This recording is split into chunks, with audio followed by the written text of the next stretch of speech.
My name is Blair Monroe. And the last thing my father ever said to me across the family table wasn't, "I'm proud of you." It was, "Girls like you don't build empires, Blair. They build excuses." That sentence didn't just end dinner. It ended whatever part of me still hoped he'd see me. The room froze. My mother adjusted her napkin like nothing happened. My brothers traded glances that said more than applause ever could. And I just sat there, fork untouched, watching rosemary and silence settle into the air like smoke. I walked out without another word, past the hallway of family portraits, where my face always sat at the edge, the extra, the afterthought. That night I didn't cry. I didn't scream. I drove nowhere in particular, just away from Blue Hill, away from every Sunday dinner where I'd been measured and dismissed.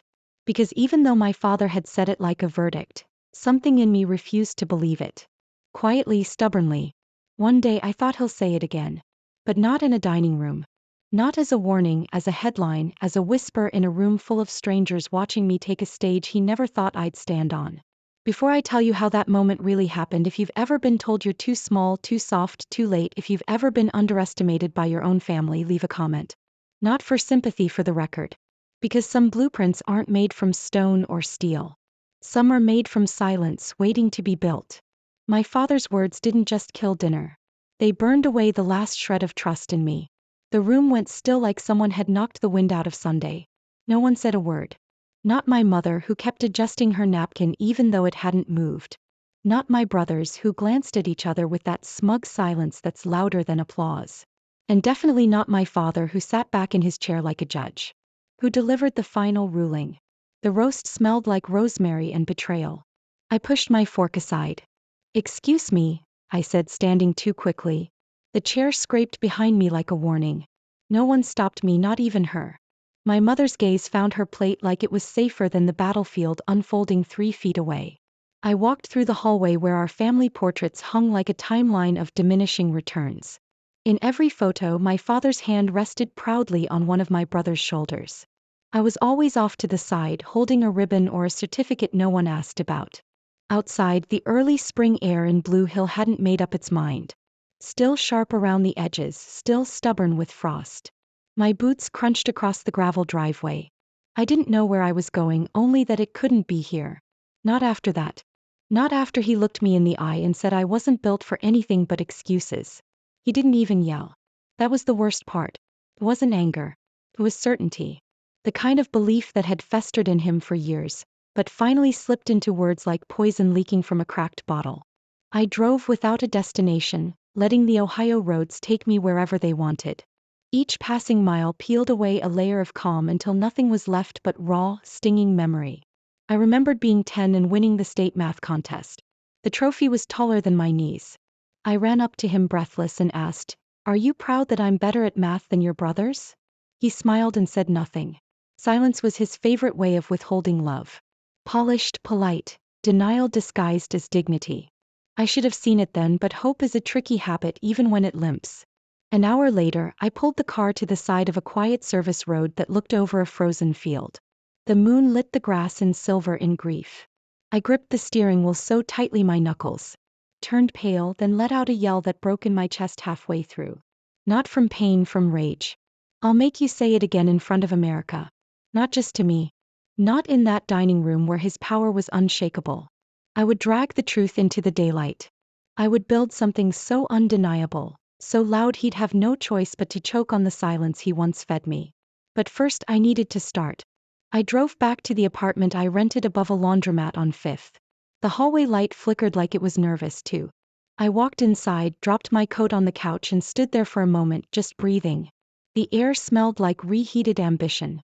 There, taped to the wall above my monitor, was another rejection slip. Number 7 this month. Angel investors didn't want another predictive AI for stock volatility.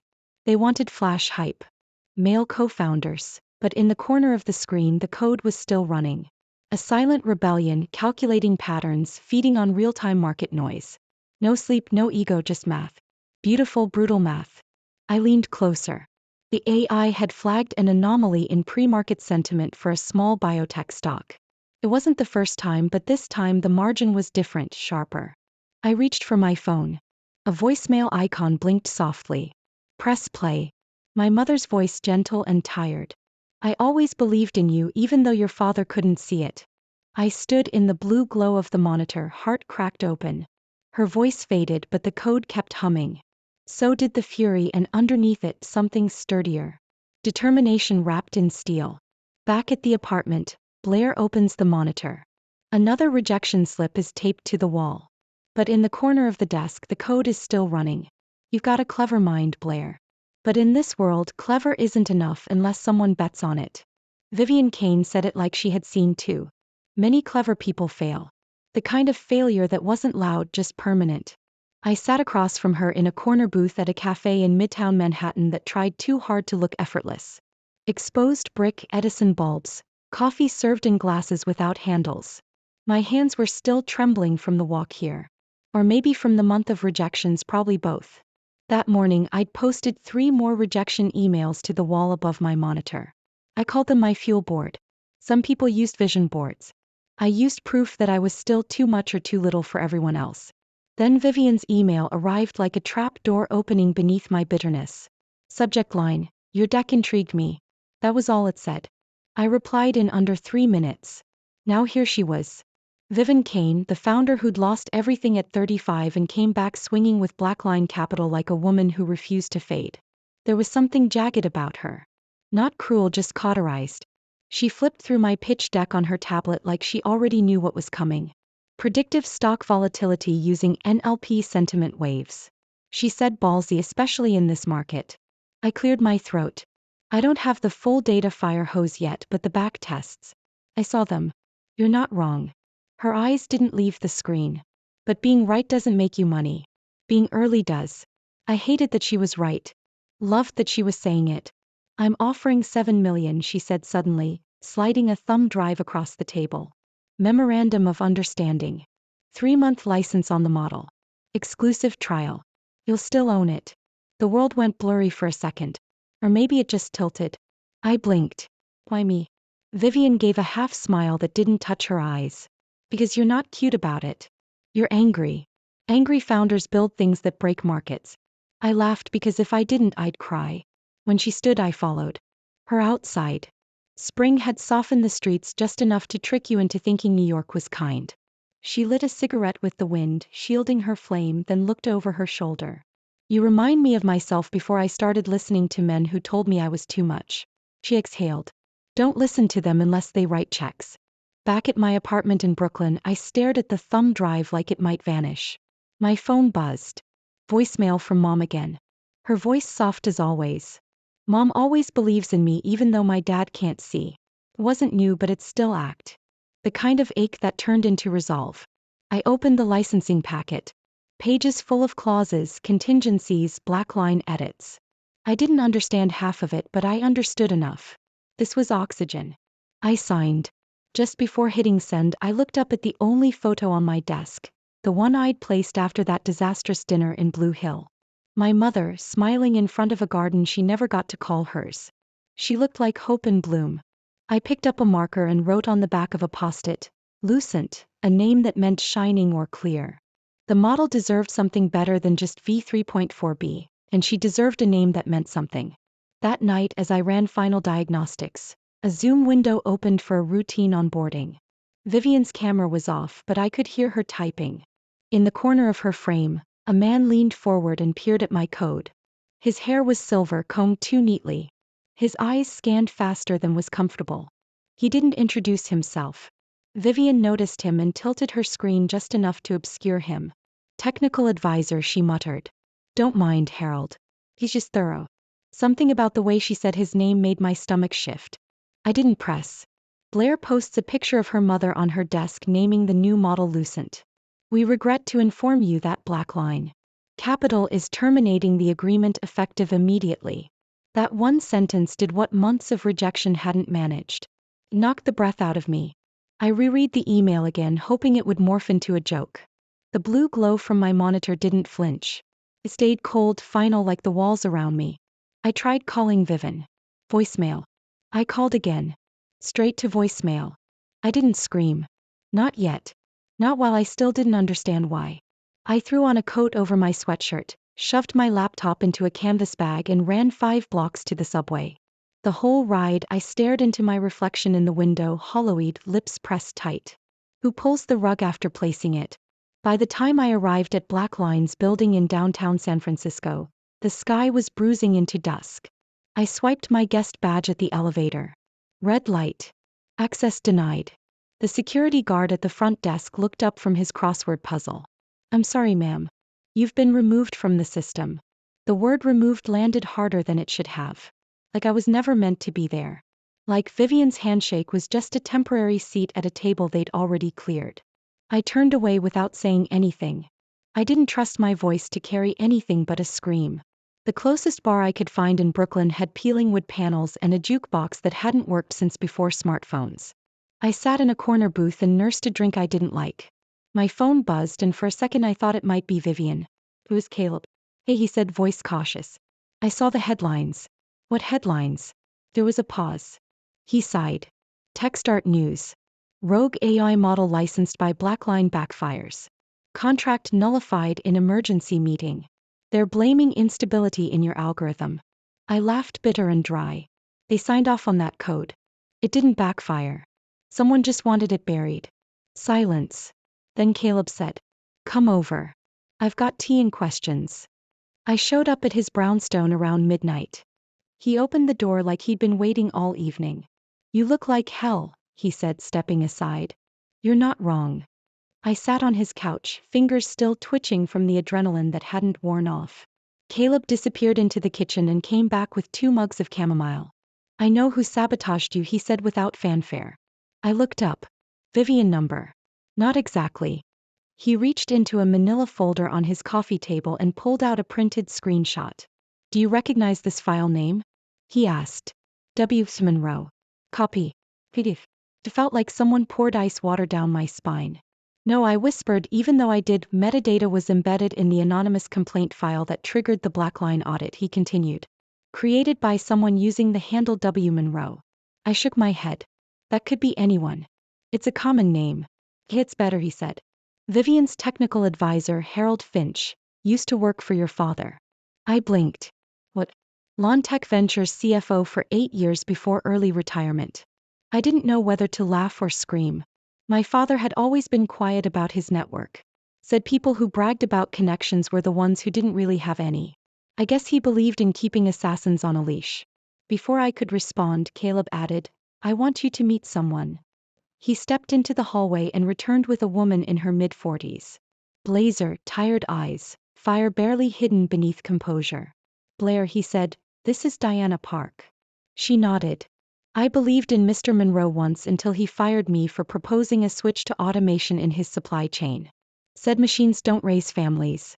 I stared at her. I built a prototype that could have doubled his margins. He killed it and blacklisted me. She sat down, pulling a USB drive from her purse. This contains archive. Metadata from a secure channel, one of the flagged files from the Blackline report created under your father's name. I didn't ask how she got it. I didn't want to know. What mattered was that it existed. Proof that the man who told me I couldn't succeed had ensured I wouldn't. I didn't cry. Instead, I stood up, walked to the window and pressed my forehead to the glass. The night outside looked different now. Not darker, just clearer. I opened my mouth, barely a whisper. You buried me once. Now I am a tree and I am growing again. They tried to burn me, but I was fireproof. I don't need an interview. I need a comeback. That thought played on loop in my head as I stood in Caleb's living room. Now a war room of sorts. Wires, coffee mugs, post-it notes layered like battle plans. The ghost of my father's sabotage clung to every surface, but so did the scent of something else. Reclamation. Diana had commandeered the corner desk, setting up a workstation like it was a lab. She wore her concentration like armor, eyes darting between lines of code, lips pressed tight. Lucent V2 needs to be leaner, she said without looking at me. Smarter, less predict and plot, more adaptive real-time thresholds. I agree, I replied, cracking my knuckles. We don't build walls anymore.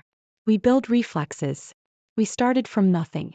The first version had been ripped from me, twisted into a media circus and then buried like a scandal. But this one would be forged. The rebuild wasn't just technical. It was spiritual. We pulled 16-hour days. Caleb brought food, handled email firestorms, and blocked calls I didn't want. He never asked how I was. He just made sure I had water, light, and silence. The kind that lets your demons speak so you can shut them up. Late one night, Diana looked up and said, "I found it." I leaned over her shoulder. She enlarged the metadata tag. File name: Monroe copy.pdf, timestamp 8:13 a.m. Blue Hill, Ohio. She clicked open the geolocation trace.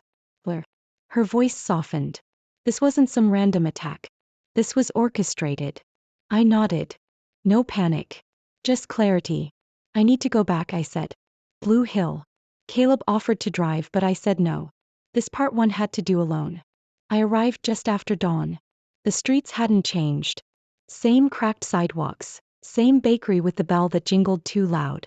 I parked across from the little corner cafe where the IP trace had led. Inside, the air smelled like cinnamon and regret. A man in his 60s worked the register. I walked up and placed a photo of my father on the counter. "Was he here last Tuesday morning?" I asked. The man glanced at the picture. "Yeah. Used that corner machine by the window. Typed a lot. Paid in cash." That was it. I didn't need a confession. I needed proof. And now I had it from every angle, digital and physical. He tried to sink me with his name as the anchor, but I wasn't drowning anymore. Back in Brooklyn, the Lucent Engine V2 was nearly ready. Jordan Patel flew in from LA for a demo. He shook my hand once. Firm grip, sharp eyes. "I don't invest in emotion, Mississippi Monroe," he said, placing his coffee down without drinking. "I invest in product." I respected that. We didn't small talk. The simulation ran like music. Precision, adaptability, a 20% increase in forecast accuracy across volatile indexes. Diana grinned quietly. Caleb let out a breath he didn't know he was holding. Jordan stayed silent for 30 full seconds. Then he nodded once. "I'll wire the first trench," he said. "But I expect a live pitch next quarter. Stage audience, no hiding." I wouldn't dream of it. That night, I sat alone by the window. Rain tapped against the glass like a slow applause. Diana walked over holding 2 cups of tea. "People like us," she said. "We get overlooked until it's too late for them to stop us." I smiled softer than I'd been in weeks. "Did you ever think," I asked, "that maybe the people who break us just fear we'll build something they can't control?" She clinked her cup against mine. "And now we do it anyway." From the other room, Caleb called out, "Blair, you've got mail." I walked over expecting a bill or another investor doc. Instead, it was a digital envelope marked Future of Finance Conference invitation to speak, topic building through ashes. "There's a storm coming," Diana said. I replied, "Good." I brought lightning. The doors of Moscone Center were already thring when I arrived. People rushed in with lanyards swinging, laptops under arms, voices loud with caffeine and capital. I moved through the crowd like a ghost among suits. Final keynote, full house, live feed to over 1 million viewers. This time, I wasn't the rejected founder. I wasn't the failed daughter. I was the storm. Diana stood backstage checking the slides one last time. Her fingers hovered over the touchscreen.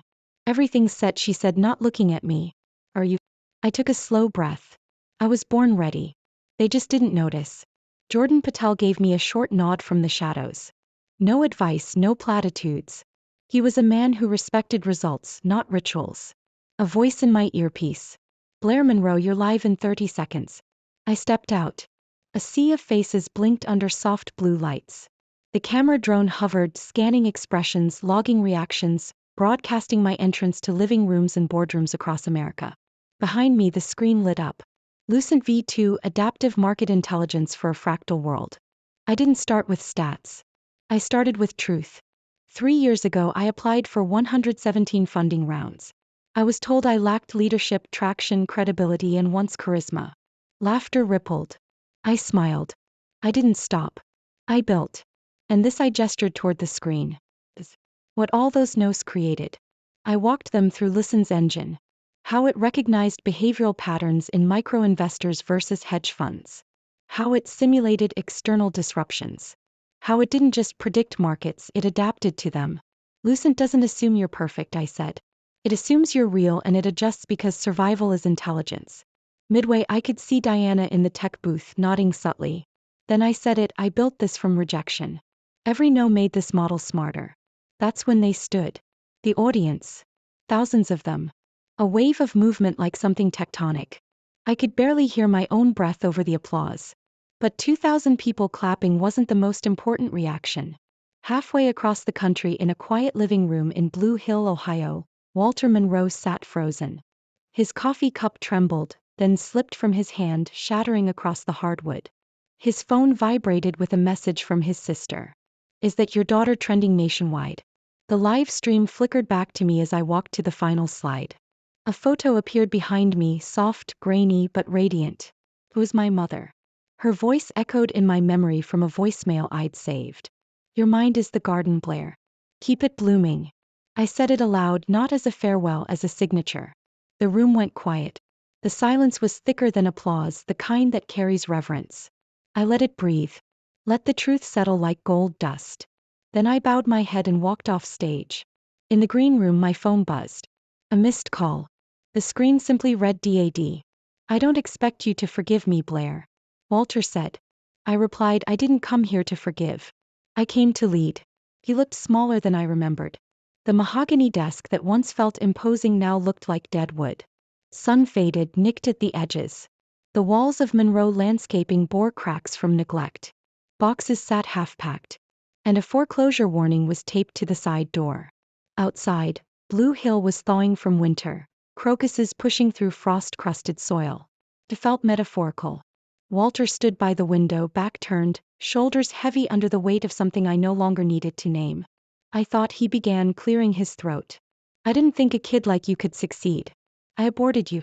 Not because I hated you, but because I was afraid of being left behind. I didn't flinch. I didn't need your belief, Dad, I said, placing a contract on the table. I built belief from scratch. He turned around slowly.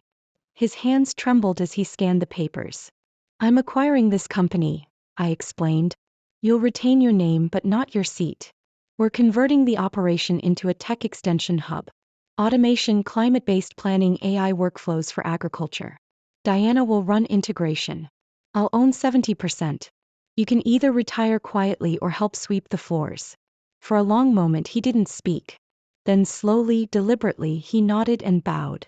Not a dramatic gesture, not a fall to your knees apology, just the slightest forward bend, but enough to fracture decades of silence. I didn't gloat because I wasn't here to punish him. I was here to transform what he broke. 3 weeks later, we cut the ribbon outside an old converted barn on the edge of town. The wood was sanded down, repainted white. Solar panels glinted on the roof. Inside, rows of modular desks, server stacks, whiteboards half covered in equations. Above the door was the new name, carved in brushed metal, Marion Park. Below it, in looping cursive, was the quote, Your mind is the garden. Keep it blooming. That was the only revenge I needed. Rebirth. Diana stood beside me, clipboard in hand, already onboarding the first cohort. 12 girls from rural counties, some barely able to afford a laptop. Now they were building vision models and reinforcement training frameworks. Caleb's name blinked on my phone, a voice note. Thank you, he said, not just for building Lucent but for proving that justice can be engineered too. The wind caught my coat as I turned toward the press cameras waiting nearby. I didn't wave. I looked into the lens and said clearly. He told me I had no head for success. Funny, now they're all coming to me for the blueprint. They thought I would fade, that I'd return to Blue Hill with my tail tucked. Just another failed founder from a broken town. Maybe that was their comfort. The idea that I was never built to last. But the truth is, I wasn't built. I built myself. From voicemail fragments left by a mother who believed in me when no one else did. From code stitched together on sleepless nights and ramen-stained keyboards. From the silence of rejection emails tacked onto my wall like war medals. From every dinner table humiliation. Every "you're not like your brothers." Every smile that said "good girl" but meant "know your place." I remember the look in his eyes. My father's. Not when I signed my first check, but when I handed him the acquisition papers. He didn't see a daughter. He saw inevitability. And I didn't smile. Because justice isn't joy. It's weight being lifted after years of being buried beneath it. Lucent didn't just rebuild my reputation. It rebuilt me. And when the world clapped as I stepped onto the future of finance stage. When the hashtag #MunjaBlair is back circled across a million screens. When he dropped his coffee cup in front of our relatives and watched the girl he once dismissed rewrite the rules.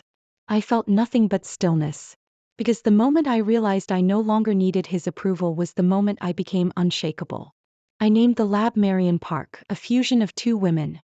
The one who birthed me and the one who helped me resurrect. Together they shaped a space where underdog minds learn to rise. No more gatekeepers. No more fathers at the head of the table telling daughters what they can't be. And in that space I don't lecture. I listen because the next Blair is already here. Her code just hasn't compiled yet. So no, I didn't come back for revenge. I came back to rewrite the blueprint. And this time it's not made of stone or ego. It's made of gardens. The kind that bloom under pressure and refuse to die in the dark. Justice doesn't always roar. Sometimes it roots deep beneath the noise and waits for the right season. They told her she had no head for success. But now the world follows the very footsteps they tried to erase. Like the final chord of a long-forgotten melody, truth may arrive late, but once heard, it resonates forever. And if this story felt familiar to you, if you've ever been told you weren't enough, only to prove otherwise through your own quiet work, thank you for listening until the end. I didn't share this for applause. I shared it because sometimes the hardest battles happen in silence. At family dinners, in ignored emails, in rooms where your name is left off the list. But that doesn't mean you lost. It means you're still building. If you've ever felt that weight, leave a comment. Tell me how you turn someone's no into your own blueprint.